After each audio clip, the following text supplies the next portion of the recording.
Dito sa patuloy pa rin na kaguluhan dyan sa Israel at lalo na dyan sa Gaza Strip, attorney, at nagkaroon nga ng isang UN resolution at nag-abstain ang Pilipinas sa UN resolution. At para lang sa kaalaman natin mga kababayan, pwede yung bang ipaliwanag ang tungkol dito sa UN resolution na ito? Well, alam po natin, bagamat mali ang ginawa ng Hamas na tinarget ang mga sibilyan nung linusob nila ang Israel nung ika-7 ng Oktubre, ang mga hakbang naman ang ginawa ng Israel para gantihan ang ginawa ng Hamas ay lumalabag din sa batas na umiiral kapag merong labanan. Lalong-lalo na yung proteksyon na binibigay sa mga sibilyan. Yan, nakita niyo po ang larawan kung ano nangyari sa Gaza Strip. Alam niyo po, pati yung mga buildings na yan, hindi dapat tinatarget. Bakit? Dahil ang mga buildings na yan ay tinitira ng mga sibilyan. At syempre, kapag tinarget mo ang mga building na tinitira ng mga sibilyan, nawawala yung mga tinatawag na indispensable for survival ng civilian populations. Now, ang mukhang planong gawin talaga ng Israel ay talagang ubusin ng kahit anong mga structure dyan sa Gaza Strip nang wala nang magkaroon na mga tao na naninirahan dyan sa Gaza Strip, na nawala na yung banta sa kanila. Kaya naman ang buong daigdig sa pamamagitan ng UNGA resolution na inaprubahan po ng 121 nations at tinutulan ng 14 at merong 43 abstention kasamang Pilipinas ay nanawagan. Hindi naman po nila sininggle out ang Israel. Ang sabi lang nila, lahat ng mga mandirigma at partido dito sa gulong ito kinakailangan sumunod sa international humanitarian law.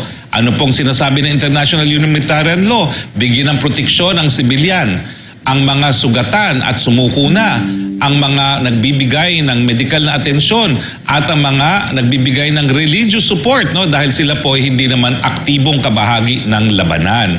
At huwag tatargetin yung mga facilities na infrastructure na kinakailangan ng sibilyan ng mga populasyon para mabuhay. At dahil nga po ang plano ng Israel ay talagang bombahin ang lahat, wala na siyang tinatawag na principle of distinction, nanawagan din po ang UN sa pamamagitan ng GA resolution nito na unang-una payagan pong papasukin ng humanitarian assistance. Kasi ang ginawa po ng Israel ay labag din sa batas dahil pinagbawal niya ang pagpasok ng tubig, ng pagkain, dahil ang gusto niya parang gutumin lahat ng mga nasa Gaza Strip. Ang assumption siguro ng Israel, lahat ng tao doon ay teroristang Hamas. Hindi po, napakadaming sibilan pong naninirahan doon. Milyones po ang mga naninirahan sa Gaza Strip at wala nga silang mapuntahan. Nagbigay kasi ng warning ang Israel na bobombahin sila at kinakailangan silang pumunta doon sa south. Ang problema, hindi naman sila makarating doon dahil nagbobombahan nga at yung mga gusto naman umalis ay hindi naman po pinapayagan ng Egypt. Ang sa akin lang po, ang tanong, bakit nag-abstain ng Pilipinas?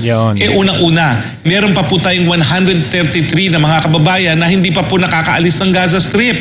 Ang problema nga po, ang Egypt, hindi nila pinapayagan tumawid ang mga Pilipinong yan at iba pang mga nationals ng iba't ibang bansa dahil unang-una, ayaw nilang pumasok doon yung mga extremist na biglang magtatago at baka makaladkad nga sila sa gulo.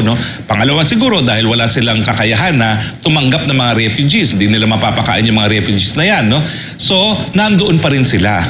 So, kung ikaw ay Pilipino na ngayon ay nasa Gaza Strip, ang pag-asa mo lang talaga ay yung pagsunod sa batas ng Israel na hindi nila tatargetin ng mga sibilyan kasama na yung 133 nating mga kababayan. Yun na lang ang pag-asa natin at kaya ako'y nagtataka kung bakit hindi pa tayo bumoto. Mabuti sana kung yung UN resolution ay kinukundi ng Israel. Walang ganung lingwahe.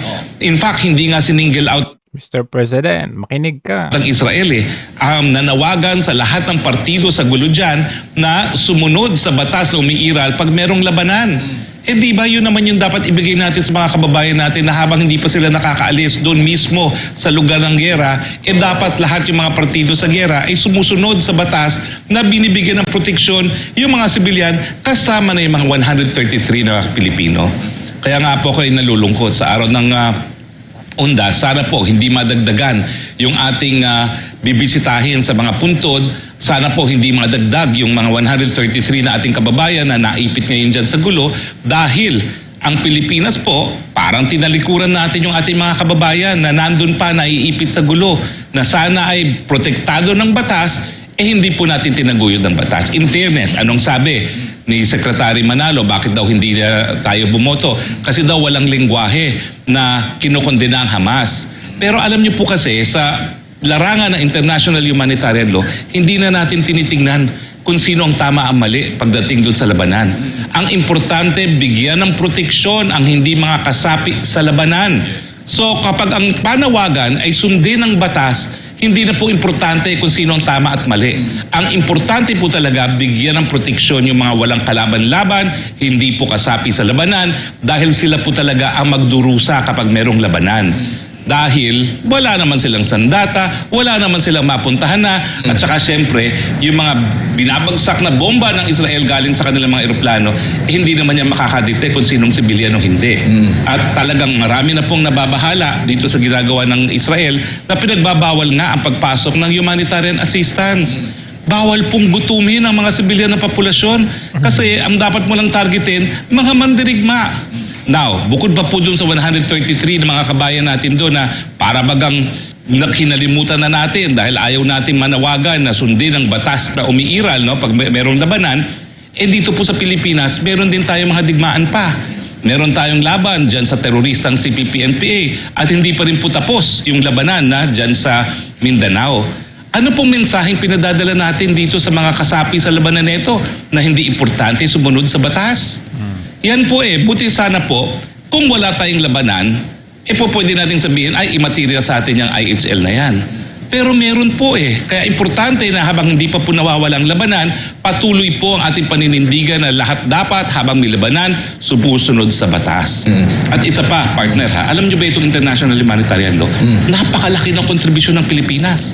Sa katotohanan, bagamat ang tinuturo nating criminal tribunal na lumitis sa mga war criminals ng pangalawang pandaigdigang digmaan ay ang Nuremberg, nauna pa ang Korte Suprema nagsabi, maski wala tayong batas na lokal na nagpaparusa sa mga tumatarget sa civilians at mga war criminals, sa mula't mula, lahat ng sibilisadong bansa, sang-ayon sa ating Korte Suprema, ay tinuturing na ang pag-target ng civilian ay kriminal at hindi kinakailangan na lokal na batas. Dahil lahat ng sibilisadong bansa sa daigdig ay sumusunod dito sa international humanitarian law. Nauna pa tayo sa Nuremberg Tribunal dyan.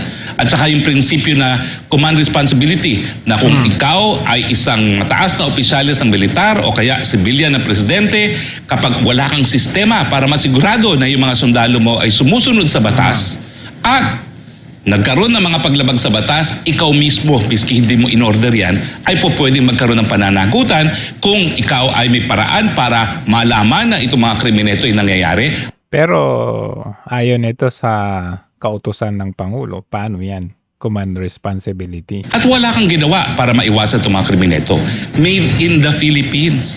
Bakit tayong nag-produce ng command responsibility at yung tinatawag na principle of legality, hindi tayo nanawagan na dapat masunod ang batas ngayong sa nagaganap na gera ng dyan po sa Gaza Strip. Nakakalungkot po.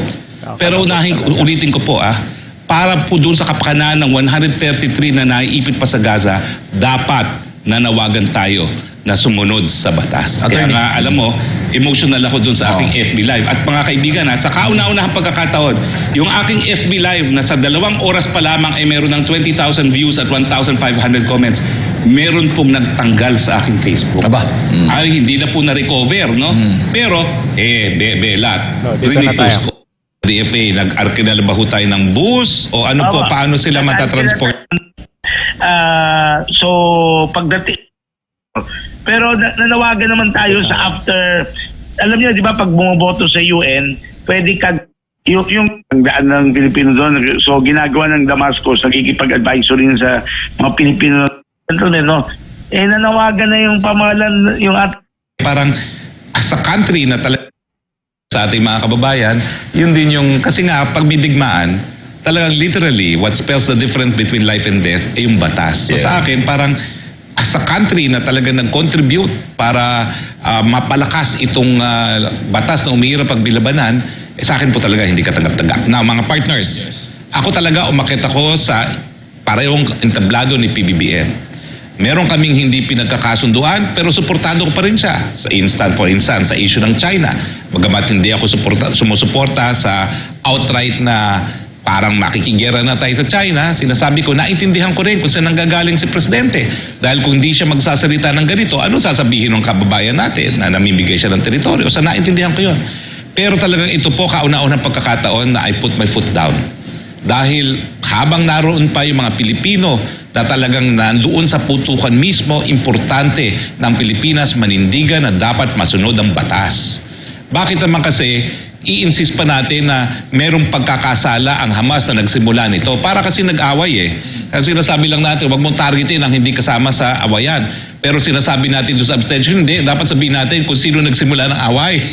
Pero pag may putukan na, wala na tayong pakialam kung sino nagsimula ng away. Kasi ang issue lang naman dito, sino ba nagsimula? Ngayon, pareho silang lumalabag. Doon naman sa UN Security Resolution na yon, wala naman nagsasabi kung sino talaga nagsimula at kung sino ang tama o mali. Ang sinasabi lang, bigyan ng proteksyon ang mga sibilyan kasama ang mga Pilipino. So ito po yung kauna-unahang pagkakataon na I completely disagree with the stance of the PBBM administration at gaya ng sinabi naman ni Yusek Vega, may basbas talaga ng presidente yan. I disagree. I'm sorry po. Miski tayo po ay magkakampi sa unit team. Wala nang unit team. Okay. So, ito lang summarize lang natin. Ito kasi yung nangyari. Yung una, syempre, inatake ng Hamas ang Israel, di ba? Doon sa border. So, maraming mga namatay. And pagkatapos na nag-retaliate ang Israel, nung una, yung Hamas ang kanilang target. Ngayon, ang target naman ng Israel ay pulbusin ang Hamas. So, ibig sabihin, wipe out ang gagawin. Pero, may mga kababayan tayong mga Pilipino doon. 136. Hindi 133, 136. At syempre, may mga civilian doon. Hindi naman lahat mga Hamas yung nandun, di ba? Ilang million ba nandun? 2 million.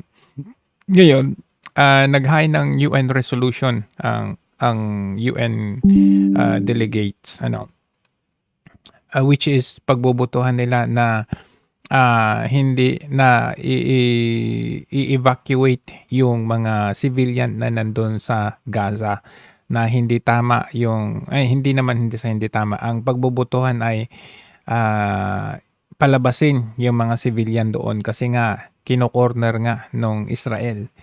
So, ang botohan is, ito kung makikita ninyo. Ayan ito yung boto. Ito yung mga nagboto. Ito yung nag-abstain in favor doon sa UN resolution. Is 120. Na ibig sabihin, in favor sila na wag pulbusin kasama yung mga civilian. Kumbaga, palabasin muna yung mga yon bago gawin kasi ang daming mga building na tinamaan ng Israel diyan eh. So 14 yung against, 14 yung against. Ibig sabihin, hindi dapat pulbusin, parang ganon.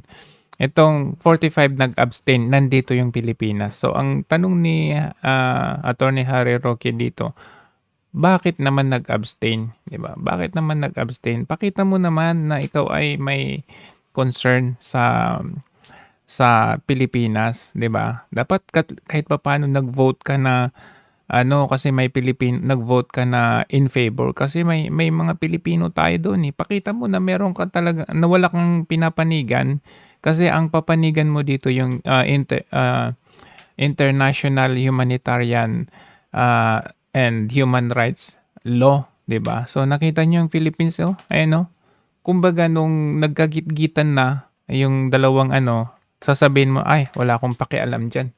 Bahala kayo dyan. Ganon. So, kaya ganon ang mangyayari sa US at China. Nag-uumpugan sila, Tapos, ginamit yung ating lugar para doon sa bases.